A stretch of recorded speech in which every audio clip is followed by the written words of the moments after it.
Pozdravljeni. Ekipa Williams je sredi rekonstrukcije. Zadnja novica je bila vezana na prihod Jensena Buttona. A prav je, da si pogledamo malce, kaj se dogaja pri tej znameniti ekipi, da bomo bolje razumeli, kaj lahko sploh pričakujemo v prihajajoči sezoni 2021.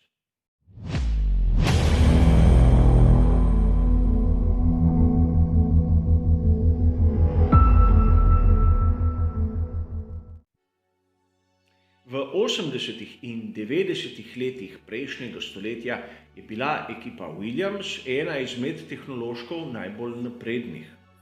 Potem so prišla obdobja krize, manjši vzponi, malce bolj strmi padci, a ne smemo pozabiti, da na začetku turbohibridne dobe je bila ekipa Williams tretja sila v cirkusu Formule 1. Seveda tudi malce po zaslugi drugih, a ni važno. Od takrat naprej smo bili priča rahlemu padcu med konstruktorji, dokler ni prišel Paddy Lowe. Ko je prišel Paddy Lowe z dvema totalno zgrešenima zaporednima projektoma, je nekako začel to krizo, katere posledice gledamo še danes. A v ekipi Williams se je takoj po njegovem odhodu začela rekonstrukcija. Zato moramo na ta prihod Jensena Buttona gledati v čisto drugačni luči, kot nam ga ponavadi predstavljajo mediji. Namreč v ekipi Williams se je začelo kar nekaj revolucionarnih potez, tako na lastniški strani, na oni vodstveni kot na tehnični. In Jenson Button je le ena izmed potez, katero so povlekli pri novemu lastništvu. In ja, začnimo pri lastništvu. Družina Williams se je umaknila z ekipe.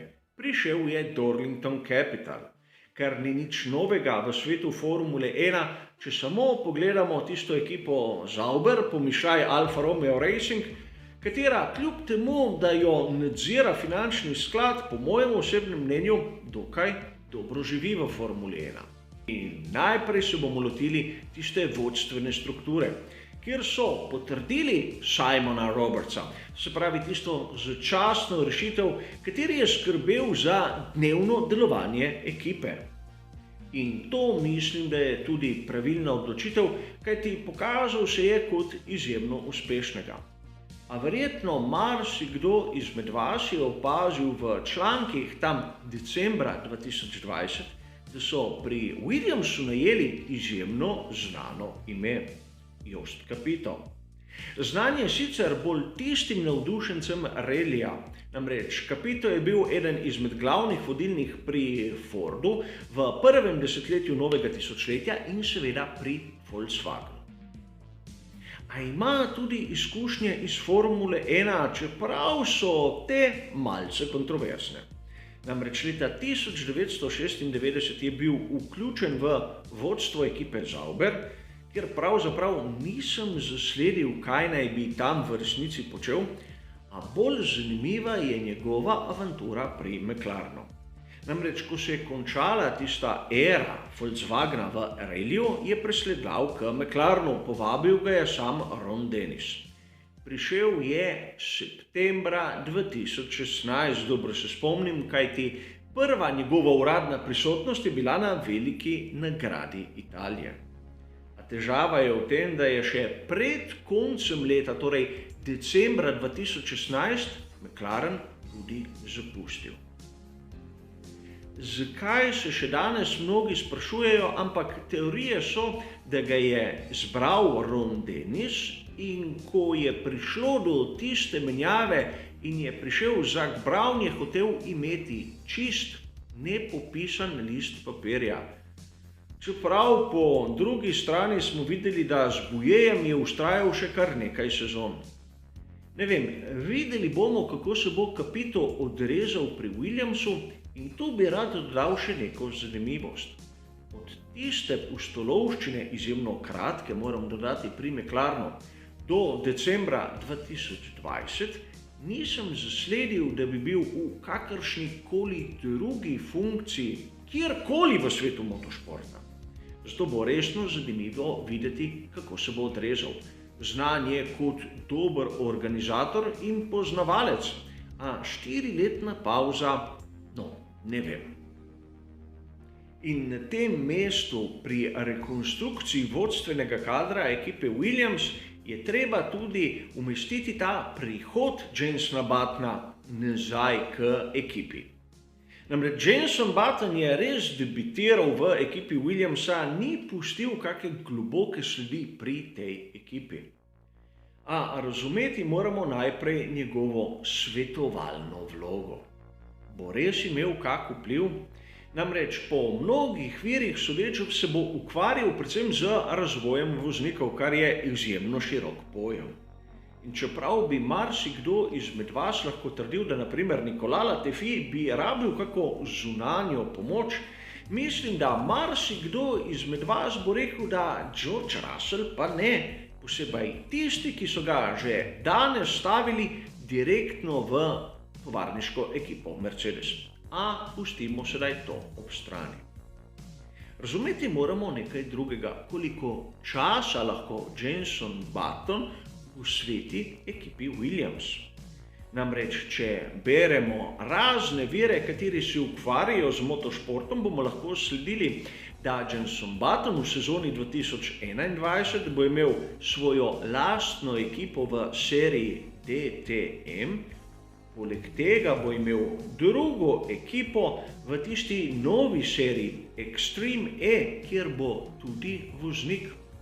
Torej, vprašajmo se lahko, koliko časa bo res posvetil Williamsu in ali bo samo tisti, ki bo pritegoval pozornost v boksih Formule 1. Nekaj podobnega kot Alain Prost, naprimer pri tovarniški ekipi Renault v preteklih sezonah. Pojdimo naprej, sedaj smo se ukvarjali z vodstvenim kadrom. Kaj pa okrog tehničnega kadra smo tu videli kakšne spremembe? Videli smo jih, ampak že v sezoni 2020. Namreč Paddy Lowe je naredil po mojem osebnem mnenju veliko škodo. In takoj so pri Williamsu najeli dva dizajnerja, katerih priimki niso tako znani široki množici, ampak oba sta naredila, po mojem osebnem mnenju, dokaj dobro delo. Govorim o Warnerju pa Carterju, prihajata iz Red Bulla ter tovarniške ekipe Renault. Sedaj se moramo vprašati, ali pri Darlington Capital morajo narediti kakšno spremembo tudi na tem tehničnem področju, ali tisto, kar so jim pustili pred odhodom Williamsovi, ni tako slabo. Namreč vsi še imamo pred očmi tisti F42, kateri je imel težave sploh začeti zimska testiranja. In tista točka v sezoni 2019 je bila samo zaradi spleta okoliščin in nič drugega. To, da v sezoni 2020 niso dosegli točke, ni noben pokazatelj. Čeprav F43 bazira na svojem predhodniku, je po mojem osebnem mnenju bistveno boljši. Oziroma F43 je v resnici delujoči F42. Zaostanek je, ampak je po mojem mnenju bistveno manjši. Da bi pokazal, kaj mislim, sem vzel rezultate iz Velike nagrade Italije in Velike nagrade Madžarske, sezona 2019 in 2020. Vzel sem čase Georgea Russella, da imamo spremenljivko manj in brez krmi. Na obeh progah so imeli v obeh sezonah na razpolago iste pnevmatike, C2, C3 in C4. Torej, nimamo izgovora, da ne bi mogli nekako koristno primerjati kvalifikacijskih časov. In vzemimo Veliko nagrado Italije v Monzi. George Russell je dosegel najboljši čas, minute 21 sekund in 800 tisočink. Seveda, njegov najboljši čas, da ne bo pomot. V naslednji sezoni je čas izboljšal, minuta 21 587. Seveda minimalno izboljšanje časa, ampak če ta čas pretvorimo v odstotke, vidimo, da gre za zaokroženo četrt odstotka boljši čas kot leto poprej. Sedaj boljši pogonski sklop, večji izkušenj voznika, vse lahko tu priznamo, a moramo tudi nekako razumeti, da gre za leto star koncept. Zanimivo je tisto, kar lahko razberemo iz podatkov velike nagrade Madžarske oziroma kvalifikacij. V sezoni 2019 smo videli čas Georgea Russella minute 17 sekund in 0,31 tisočink. Medtem ko leto kasneje smo videli čas minute 15 sekund in 698 tisočink.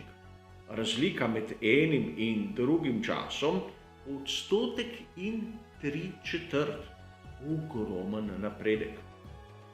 Kaj bi lahko sklepali iz tega, da Williamsko časija ima ogromno zračnega upora. Ta ne izgine iz dneva do noči. Po drugi strani smo videli, da ta upor v sezoni 2019 ni generiral kakega oprijema, v sezoni 2020 bi pa lahko sklepali, da ga je. Torej so pri Williamsu začeli razumevati svojo šasijo in jo popravili do te mere, da je začela počasi dajati neke rezultate. Torej, tudi kar se tiče tehničnega kadra, sploh niso tako slabi, kot bi lahko rekli na prvi pogled. In v prihajajoči sezoni 2021 bomo lahko videli majhen korak naprej, kar nam pa lahko daje izjemno dobre občutke za nadaljevanje. Namreč malce preveč oholov bi bilo pričakovati, da se bo Williams pobral v naslednji prihajajoči sezoni, ampak z novim pravilnikom mislim, da imajo kar dober kader, da lahko naredijo tisti preskok naprej. Hočeš nočeš, moram podčrtati dejstvo, da Jenson Button s svojo prisotnostjo kakšne velike dodane vrednosti po mojem osebnem mnenju zaenkrat ne bo dal.